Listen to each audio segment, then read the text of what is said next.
Welcome. Today, we're undertaking a focused exploration of a truly complex and ultimately tragic figure in American environmental history, Timothy Treadwell.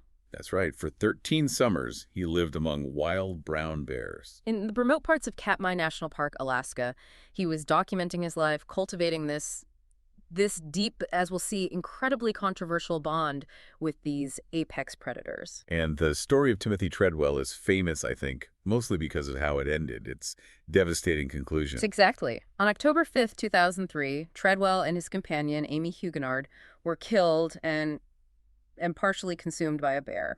But our goal today isn't just to recount that well-known story. Instead, we're going to be doing a really thorough analysis of the source material we have, the biographical accounts, the official reports, the research. To understand the specific facts. The specific facts, his complex motivations, his methods, which, directly conflicted with professional safety protocols, and the very specific chain of events that culminated in this horrifying end. It's a heavy subject, as you say.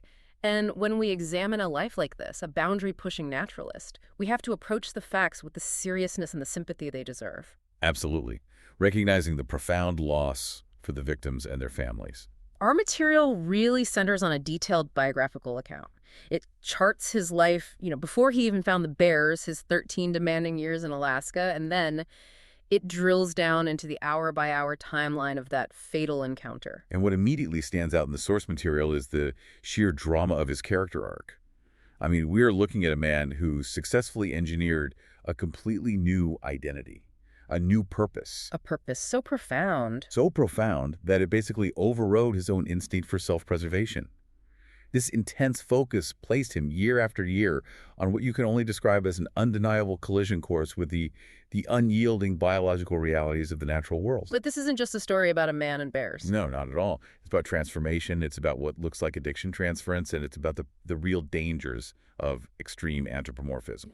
Okay, let's unpack the man we knew as Timothy Treadwell, starting with his life before he ever set foot in Katmai. He was born Timothy William Dexter. Right, in Mineola, New York, back in 1957. And the sources paint a picture of an early life that was pretty rooted in conventional aspiration, high achievement, especially in athletics. He was a star athlete. A very high achiever, yes. Yeah. He attended Connecticut High School, where he was the star diver on the swimming team. This talent was significant. It actually earned him a swimming and diving scholarship to Bradley University. So you see this initial path, someone who is driven, disciplined. Exactly. Capable of excelling in a really demanding, high-pressure field like competitive sports. But that path seems to have fractured pretty dramatically after college. The sources detail this pivot to Los Angeles, a move driven by a completely different kind of ambition. The acting bug. He wanted to be an actor, and this is the stage where the identity of Timothy Dexter starts to show some real vulnerability. It's the defining struggle of his 20s. And the sources cite a truly specific and frankly a painful detail that seems to be the major catalyst for his decline. What was it? Treadwell lost the role of Woody Boyd in the sitcom Cheers. The role, of course, went to Woody Harrelson instead. The role of Woody Boyd. That specific loss. It seems on the surface almost disproportionate to the outcome that followed. You'd think so. But according to his father, this rejection from Cheers was a profound blow. A blow to his sense of self, his destiny, his identity. The source material states this event caused him to spiral down and do so rapidly. Leading to the development of a severe alcohol abuse disorder. The loss of that highly visible public-facing destiny in Hollywood, it created a vacuum. Yeah. A vacuum that desperately needed to be filled. And that need for reinvention, that explains the formal change that comes next. In 1987, he legally changed his surname. From Dexter to Treadwell. Which was a family name he'd already been using informally. But this is more than just a name change, isn't it? It feels like a conscious legal break from that failed identity.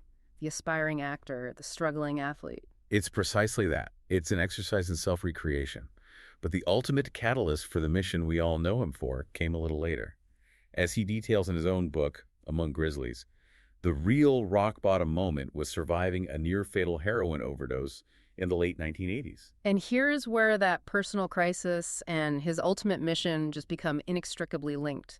That near-death experience seems to have functioned as the necessary shock, maybe a spiritual catalyst for finding a radically different purpose. It's crucial we spend time on this connection because it defines his entire approach to conservation, to the bears. Treadwell explicitly stated that his entire recovery from both drug and alcohol addictions was, in his mind, attributable to his relationship with the bears. The bear saved him. In his narrative, yes. He believed that after his very first encounter with a wild bear, he knew he had found his calling, and that his destiny was now completely entwined with theirs. So his devotion wasn't just a passion for wildlife conservation in the abstract. It was. It was personal salvation. It was, as the source analysis suggests, a kind of replacement addiction. If you look at it through a psychological framework, it exhibits all the patterns of transference, the intensity, the tunnel vision, the willingness to sacrifice everything, personal safety, comfortable living.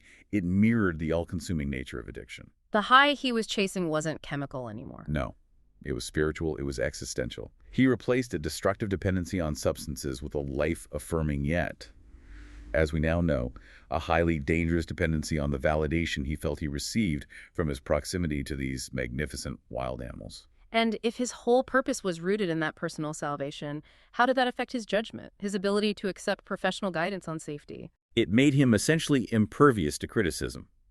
If the bears were his destiny, his recovery, his entire reason for being, then anyone like the National Park Service who suggested he use deterrence or maintain distance, they were perceived as actively interfering with his salvation. So they weren't just giving safety advice. In his mind, they were challenging the very foundation of his sobriety and his purpose.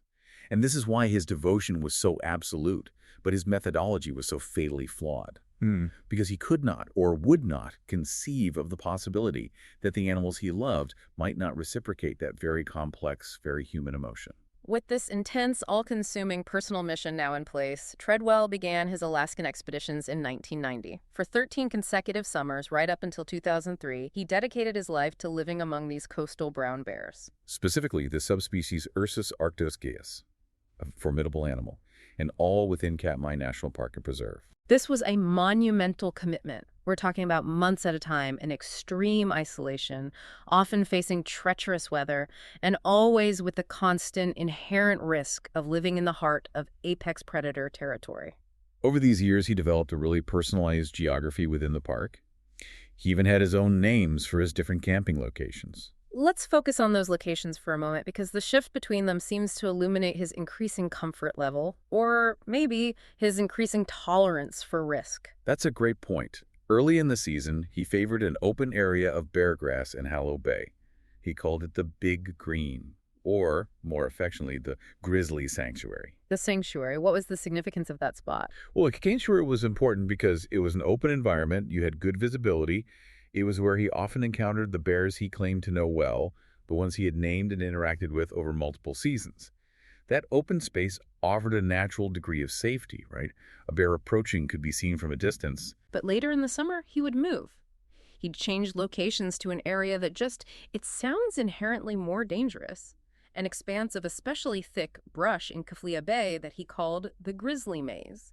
And the term maze is appropriate. This location was deep in the thicket. It intersected directly with active, high-traffic bear trails. The shift to the maze dramatically increased his proximity to the bears, it decreased his visibility, and it exponentially lowered the response time he'd have if surprised by an animal. Why make that shift? Why go somewhere more dangerous? As the seasons progressed, the bears he was familiar with would often move deeper inland to follow food sources or start preparing for torpor. So it seems he was forced to move deeper to be near them, which put him closer to transient, unfamiliar bears that were just passing through the area. And during this time, he's also professionalizing his mission. He co-founds the organization Grizzly People with his co-worker and longtime companion, Jewel Palavac. Right, and the group was dedicated to protecting the bears and their habitat. His work generated this impressive amount of raw documentation. We're talking nearly 100 hours of video footage, thousands of photographs. And that footage is really the centerpiece of his legacy, but it also contains the absolute core of the controversy. His philosophy of trust. Exactly. Treadwell's central claim, which he repeats in his book and all through his video narratives, was that he practiced non-aggression, that he built a unique standing relationship with these animals. He named them like Mr. Chocolate or Snoopy, and claimed a sense of mutual trust and respect had developed over years. And he wasn't just observing from a safe distance. The footage shows him getting incredibly close, sometimes just feet away. There are documented claims of him touching bears or approaching cubs. Behavior that professional naturalists would universally condemn. And this is where that biological reality just diverges so sharply from his personal narrative. The consensus among wildlife biologists is that naming and interacting with wild animals in this way is the epitome of anthropomorphism, Assigning human qualities to them. assigning human qualities and emotions like trust or respect to creatures that are governed purely by biological imperative. In the wild, familiarity does not equal friendship. It often only equals habituation, which can lead to tragedy for both the human and the animal. By getting them used to human proximity, he was unknowingly putting those very bears at risk of a lethal encounter with other people, should they lose their natural fear. And yet, for over a decade, this highly controversial method allowed him to produce incredibly compelling content.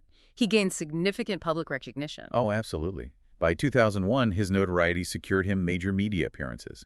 He was positioned as an environmental activist. He was on the Discovery Channel, The Late Show with David Letterman, Dateline NBC. The media loved the story, The Man Who Lived with Bears. It provided incredible visual drama. But it's also important to remember, while his footage often implied he was this solitary figure out there in the wilderness, the sources confirm he wasn't always alone. Amie Huguenard, his girlfriend, and other female companions who dated him often accompanied him.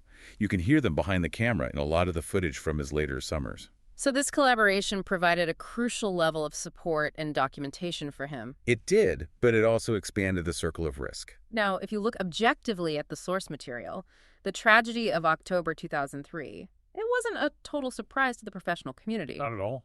The phrase "not unpredictable" was used by a key expert we'll get to. And the National Park Service, the NPS, they expressed constant worry about Treadwell's high-risk behavior almost from the very start of his expeditions in 1990. The conflict between Treadwell and the NPS was systemic. It was ongoing. The sources detail a consistent, documented pattern of violations that spanned the entire decade. Between 1994 and 2003, NPS rangers cited Treadwell for at least 6 specific violations of park regulations. It's important we go beyond just saying there were violations. What were they specifically, and what was the gravity of these mistakes that he was repeatedly making in bear country? Well, let's detail the major ones because they really illustrate this fundamental clash between his personal mission and established safety protocol. Okay. First, guiding tourists without a license. This just shows a disregard for the commercial and safety regulations the park imposes. Right. Second, exceeding the 7-day camping limit. This rule is in place specifically to prevent the habituation of bears to human camp locations. You don't want them associating an area with a persistent food source. By staying longer, Treadwell was effectively training the bears to expect human presence and potentially human food. And improper food storage. In bear country, that's maybe the most serious safety failure. It's rule number 1. The whole purpose of storing food properly in bear-resistant containers, far away from your tent, is to prevent bears from associating humans with a meal. When a bear successfully gets human food, it learns to seek out humans. And the Park Service, in those cases, often has to euthanize that bear. So he was creating dangerous problem bears. He was. And finally, wildlife harassment and conflicts. His repeated intentional close proximity constituted harassment.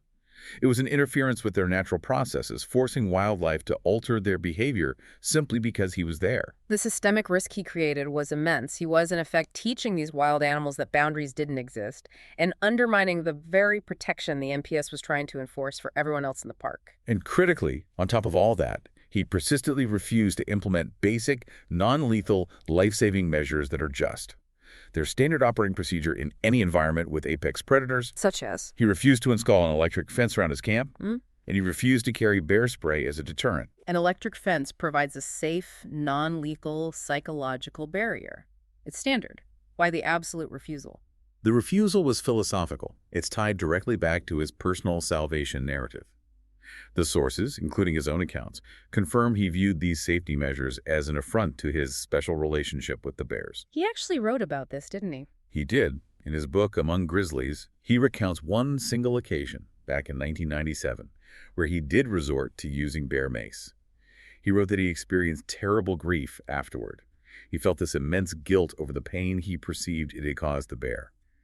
And that emotional anthropomorphic response cemented his refusal to ever carry or use deterrence again. That one moment encapsulates the entire conflict. His deep emotional commitment was being prioritized over the objective physical safety of himself and anyone with him. Exactly. And this is where we can bring in the external expert voices from the sources. The naturalist Charlie Russell, who spent years studying bears in Russia, actually advised Treadwell specifically on this. He told him to use pepper spray and electric fences. And what was Russell's take on him? Russell had a nuanced view, perhaps surprisingly.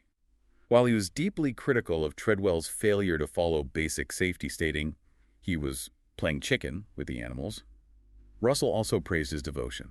He praised his unprecedented ability to spend so much time so close to the bears without incident for over a decade. So if Russell praised his devotion but criticized the safety measures, does the source material suggest Treadwell was an effective advocate, or was he just a lucky showman for 13 years? That feels like a critical distinction. That is the essential ambiguity of his legacy. For 13 years, he was successful, which led many people to believe his methods actually worked.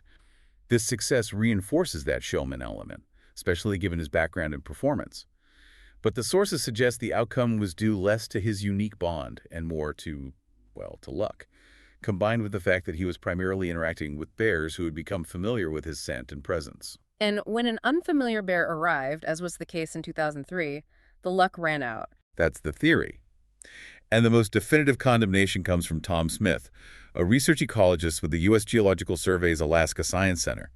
Smith didn't mince words at all. What did he say? Smith was unequivocal. He stated that Treadwell was breaking every park rule that there was in terms of distance to the bears, harassing wildlife, and interfering with natural processes. He characterized Treadwell's entire mission as being fundamentally at odds with the Park Service. Because their goals were completely different. Completely. The NPS's goal is to maintain the wild nature of the park and keep wildlife wild. Treadwell was actively trying to domesticate or socialize them to his presence.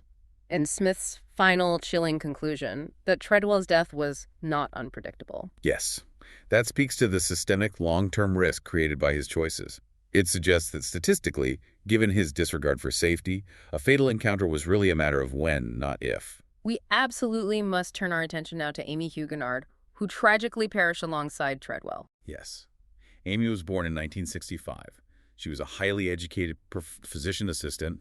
She was Treadwell's girlfriend and his companion on that final fatal expedition to Katmai. And what makes Amie's story so painful, so tragic, is the documented fact that she was not a willing, comfortable participant in this risk. No, she wasn't. The source material, particularly information that came out during the research for the Grizzly Man documentary, which referenced her diaries, confirmed that Amie Huguenard genuinely feared bears. She felt deeply uncomfortable being in such close proximity to them. This is a point that requires profound reflection and sympathy. Her final journal entries, which were later accessed, indicated her absolute desire to leave Katmai. She was extending her stay in an environment that caused her constant acute fear, and she was doing it solely to accompany Treadwell on his passion project. This introduces a whole other layer of relational tragedy that really overshadows the environmental risk. And this fear leads us directly to the critical, ill-timed decision that sealed their fate. They had actually followed their routine. They returned to Kodiak on September 26th. They stored their gear. And they were preparing to catch their flight home to California for the winter. The trip was, for all intents and purposes, over. But a mundane logistical issue derailed everything. It did. Treadwell got into an argument with an airline ticket agent. It was about the cost of altering their return ticket. A stressful, frustrating interaction over a relatively small sum of money, but it seems to have been a tipping point for him. So instead of just paying the fee or dealing with the stress, he makes a sudden, impulsive decision. On September 29th, he and Huguenard chartered a plane to return to the remote campsite. For what he declared would be one more week. And what was the primary motivation for going back? Treadwell wanted to locate a specific, favorite female brown bear, one he had named. He was worried about her before leaving for the season and felt compelled to go back and ensure her safety. Prioritizing this emotional concern over the immediate safety of himself and his fearful companion. Exactly. And that decision to return for an extra week was disastrously ill-timed because of the specific environmental context of October 2003 in Katmai. They were deep in the park, later in the year than he typically stayed, and later than most of the bears he knew remained. This late timing was exceptionally dangerous for several biological reasons, which the sources highlight very clearly. We should explain these concepts to really understand the risk. Yes, we must. The first is hyperphagia. Okay, let's unpack that. What is hyperphagia? Hyperphagia is a state bears enter in the autumn. It translates roughly to excessive eating. Bears become frantic to maximize their fat reserves. They need to consume somewhere between 15 and 20,000 calories a day to survive the impending winter torpor. So this desperate drive makes them singularly focused. Incredibly aggressive toward competitors and far less tolerant of any perceived intrusion or obstacle, whether it's human or another animal. And adding to that biological urgency was the specific ecological condition of that particular year. That's right. The sources confirmed that food was scarce that autumn. The salmon run had been poor, or had already passed, which meant the bears were under intense pressure. This combination peak hyperphagia, coinciding with low food availability, meant the bears they encountered were stressed, intensely motivated, and significantly more aggressive than the animals Treadwell might have seen in June or July. And crucially, the bears he was familiar with, the named ones he claimed to this bond with, they had already moved on, or were entering their dens. That is the pivotal factor in this attack. The bears moving into the area late in the season were typically transient animals from other parts of the park, animals who had no history of interaction with Timothy Treadwell. So they saw a late-season campsite, possibly associated it with food because of his past improper storage. And they viewed the humans purely as competitors, Yep. or as prey, devoid of any relationship that he believed he had cultivated over the years. We even have a chilling premonition of this from Treadwell's final filmed footage. It was recorded just hours before the attack. That's right. He filmed a specific bear diving for salmon, and in that footage, he actually expresses that he felt uncomfortable around that particular animal. He noted its unfamiliarity and its intensity. So he felt the shift. He recognized the danger in that specific bear's demeanor, recognized it was a stranger that wasn't playing by his rules. He did, which underscores the tragic irony of it all. He recognized the risk, but because of his overriding emotional commitment to staying, he failed to translate that recognition into the one action that mattered, packing up and leaving immediately. The timeline of the attack itself is drawn from precise records. Around noon on Sunday, October 5th, 2003, Treadwell spoke with an associate in Malibu, California on his satellite phone. Yes, and he reported that all was well. He said he hadn't encountered any problems with the bears. So sometime after that call, the attack must have occurred. The discovery was made the following day, Monday, October 6th. That's when the Kodiak air taxi pilot, Willie Fulton, arrived for the prearranged pickup. Fulton knew immediately that something was terribly wrong. He found the campsite abandoned, a tent was partially collapsed, and there was a large brown bear guarding the immediate vicinity. He swiftly contacted park rangers. He did, and the rangers began a very solemn investigation. They quickly discovered the couple's remains. We'll recount these necessary facts with gravity, focusing on the documentation of the scene. Okay. Treadwell's disfigured head, a partial spine, and his right forearm and hand, with his distinctive wristwatch still on, were recovered a short distance from the campsite. Then Amie Huguenard. Amie Huguenard's partial remains were found closer to the collapsed tents, and alarmingly, they had been partially buried in a mound of soil and twigs. This burial behavior suggests a bear was attempting to cache the remains for later consumption. Confirming predatory intent. Yes.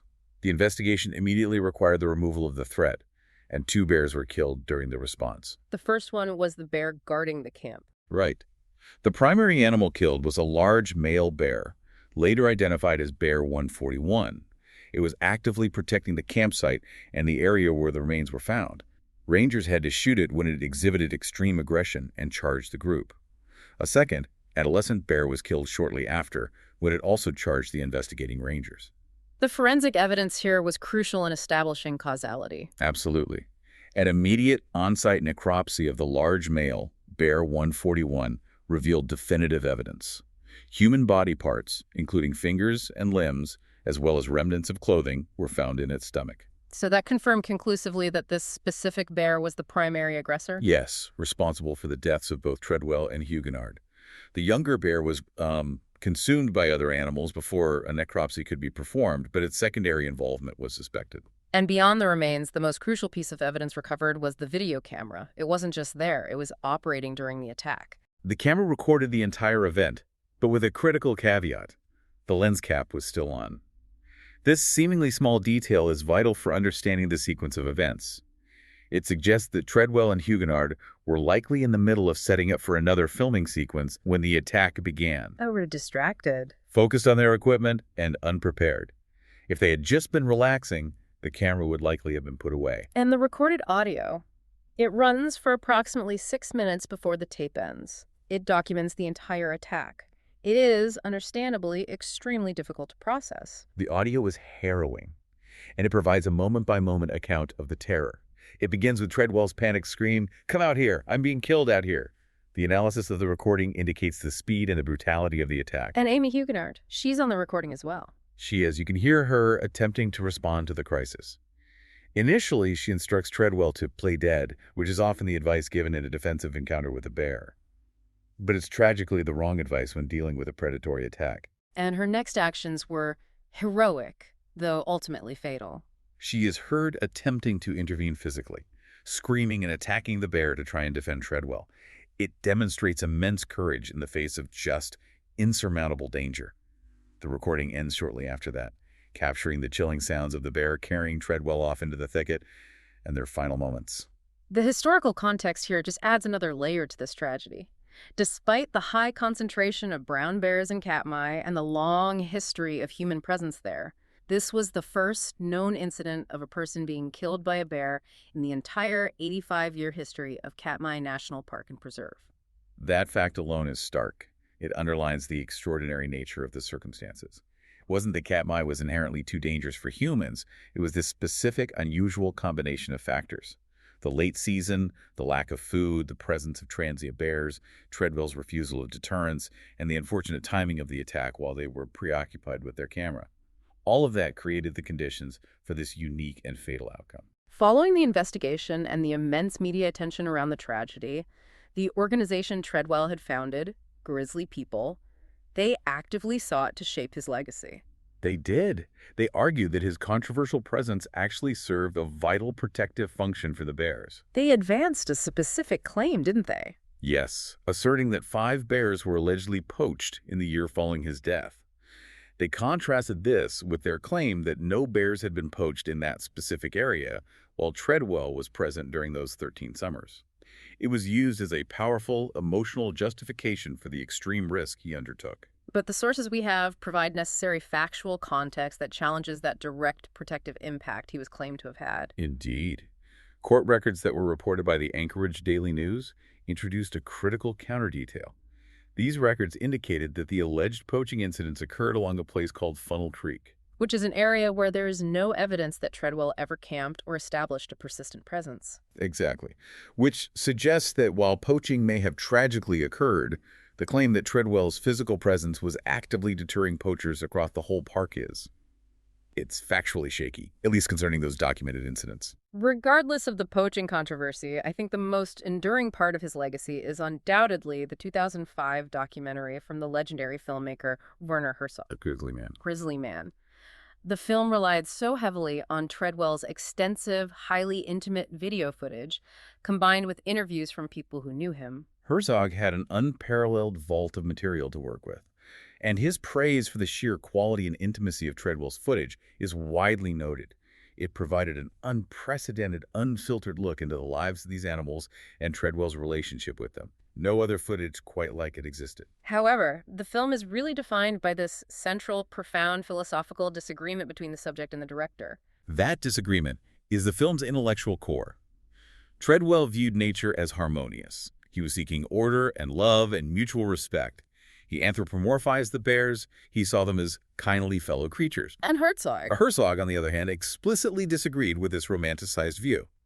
Herzog's commentary in the film suggests that the wilderness is inherently chaotic, indifferent, and brutal.